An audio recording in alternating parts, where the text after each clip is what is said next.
Good morning, everyone. Thanks for watching my video. Today I'm going to show you a variation of my sprouted wheat peasant bread. I am going to add rosemary and garlic to the dough, but I'm going to show you the technique. So if you want to make this without the herbs and the garlic, you can do that, or you can add these herbs, or you can add other herbs if you want. But I'm going to show you my basic technique on how to do this.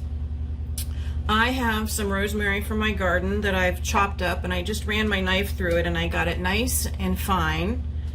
Rosemary is a little tough, so you don't want to have big giant pieces necessarily. So I chopped this until it's really nice and fine.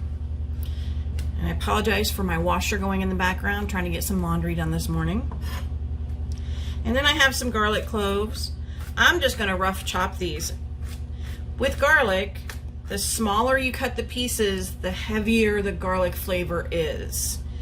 So if you want a mild garlic flavor, you might choose some small cloves and leave them whole. Or if you want a stronger flavor, go ahead and mince that up really fine. But I think I'm just going to leave it like this. When it bakes, these are going to get nice and soft. They'll get a tiny bit sweet, not sugary sweet, but definitely not a pungent garlic flavor, but it'll be nice flavor added to your bread. In my bowl I have 2 cups, so 2 of the 3 cups of sprouted wheat flour. I have some xanthan gum here on top, I have my yeast, and I have a little bit of olive oil. If you're making this for phase 1 and you're going to be super strict, leave out the oil. It isn't necessary, it's just adding some flavor along with the garlic and rosemary in this particular loaf. And then later we're going to add the salt and the remaining flour. So there's the rosemary. That's probably about a tablespoon or so. And then the garlic. That was 3 medium-sized cloves. And now I'm just going to mix this up a little bit. And then I'm going to add some warm water. Now, I want this to be pretty loose and sticky because I still have a whole cup of flour to add. So this is almost the entire 1.5 cups of water that I'm going to use for the entire loaf. We're going to let this sit for just about 10 minutes. Then I'll add the salt and the rest of the flour, and I have a little extra water in case I need it because I will add 1 full cup of flour. And all you have to do is mix this up like this and see how it's pretty sticky. You wouldn't make bread out of this right here because this is more of a batter and not a dough.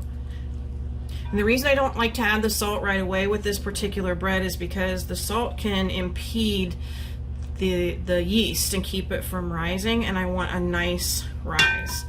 Leave that in there, and I'm just going to cover this with a towel, let this sit for about 10 minutes, and then we'll come back and mix the rest of it, and then I'll show you what I do. Okay, it's been about 10 minutes or so. Take off the towel, and I'm going to sprinkle my salt somewhat evenly over the top of this.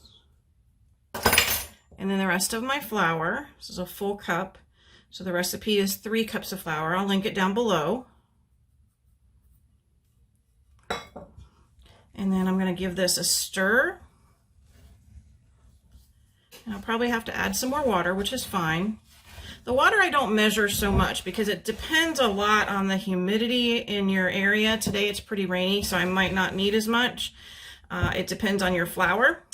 It depends on how much water your flour actually absorbs. So I go more by feel, but I start with the guideline is about half the amount of flour. So this is a 3-cup flour recipe, so about a 1.5 cups of flour. Water. And so I add just a little bit more in here. I don't want this to be a super sticky dough, but I want to be able to knead it into a nice ball.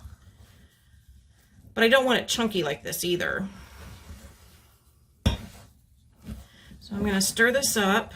By the way, I love these spurtles. They're from Mad Hungry. She used to work with Martha Stewart, Lucinda Scala Quinn. She's got fabulous cookbooks.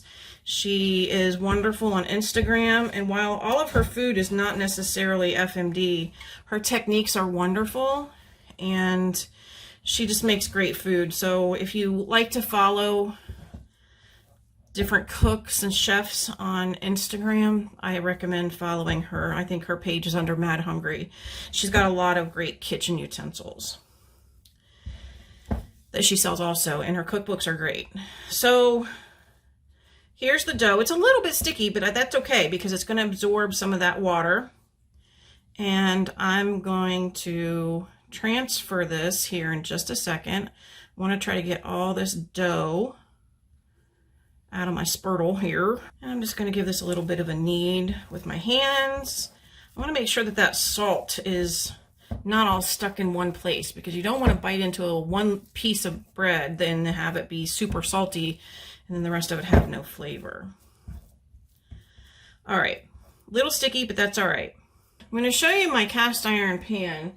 This is a necessity when you're baking this bread. So this is just a simple cast iron Dutch oven. I don't know how many quarts it is. I've had this thing forever. Love cast iron. Here's the lid. Looks a little funky on the outside, but it's okay on the inside. It's nice and seasoned. I had to season it when I bought it, and I keep it seasoned.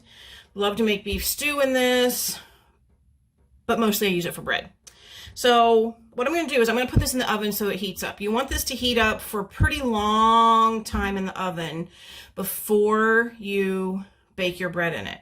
This needs to be super, super hot. Ideally, you would want to put this in the oven cold when you turn the oven on and let it heat up for about an hour. I've had my oven on preheating because my kitchen's a little chilly right now and I want my yeast to help rise the bread. So I've had the oven on for a little while to kind of warm up the room because I have a super tiny kitchen.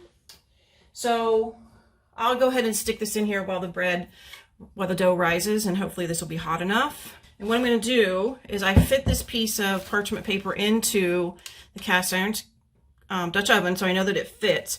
I'm going to put my dough right here in this.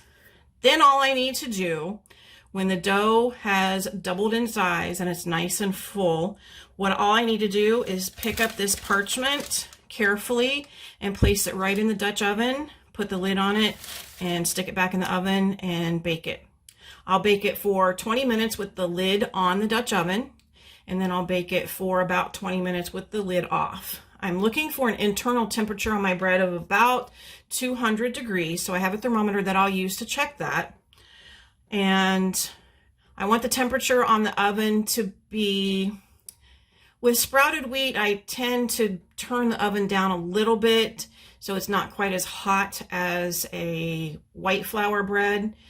With white flour, I probably would bake it at close to 475 degrees, but this one I think I'm going to go closer to 400. So anywhere between 400 and 425, and then you should have a nice crust on the bread, and it should be yummy and delicious for you. So I'm going to put this in a clean bowl and get my dough here scooped out. I'm going to wet my hands because with water, because this dough's a little sticky right now, and this will keep it from gooping up my hands. And it will also give me an opportunity to kind of shape my bread as well. I would like to try to have the smoothest top as possible just to make it look pretty, but if you don't feel like doing that, then don't worry about it at all. It's not a big deal. And I'm gonna just stick it right here like that. There you go, it's that easy. I'll let this rise, sitting here close to my oven that's on. Not too close, because it will cook your dough. If you put it too close to the heat, it will cook your dough through the bowl, and you don't want that. You just want it to rise. If your kitchen's already warm, you don't have to put it next to your oven. You can just leave it sit on the counter. If you have a warmer spot in your house on top of your dryer while your dryer's running, that's a good spot for your bowl too. Anywhere where it's warm and free from drafts. Any little bit of cold wind that comes in can ruin your bread. I'm going to wet my towel here. Now, I've changed towels. This is a tea towel that I have because it doesn't have any fuzzy. I don't want any terry cloth on here because if this bread happens to rise up to the top of the bowl, terry cloth will stick to your dough, and that's not pretty. So I am just going to simply cover this, stick it next to my stove, let it rise, then I'll bake it, and I will show you guys what it looks like when it's all finished and baked.